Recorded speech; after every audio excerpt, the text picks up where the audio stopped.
ang kabuang pagsasagawa ng fluvial procession ng kapistahan ng Senyor Santo Niño sa Cebu na dinaluhan ng libo-libong deboto.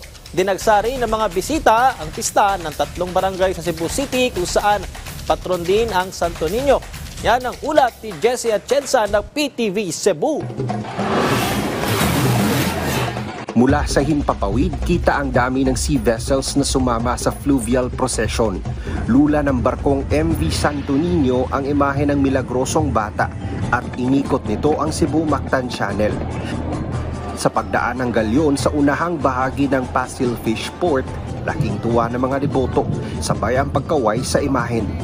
Dito dumaong ang ilan sa mga debotong lumahok sa fluvial procession.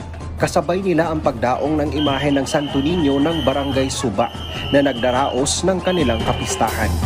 Dito na nagsimula ang kasiyahan. Naagad sinunda ng parada na dumaan sa kabahayan, halos lahat ng mga residente nagsilabasan.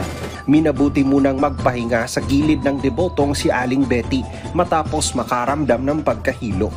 Ganina. Kadiyo talaga nalipong ko. Naunsa ka? Nalipong. Ano na kung tanaw.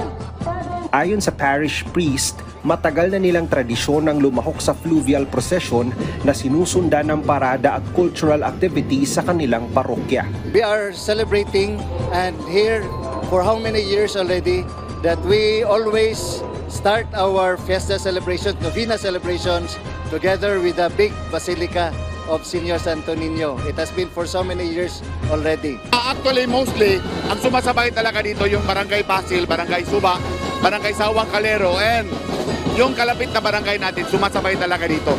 Bukas ay gaganapin na ang Sinulog Grand Parade na inaasahang dadaluhan ng libo-libong mga manonood, lokal man o banyaga.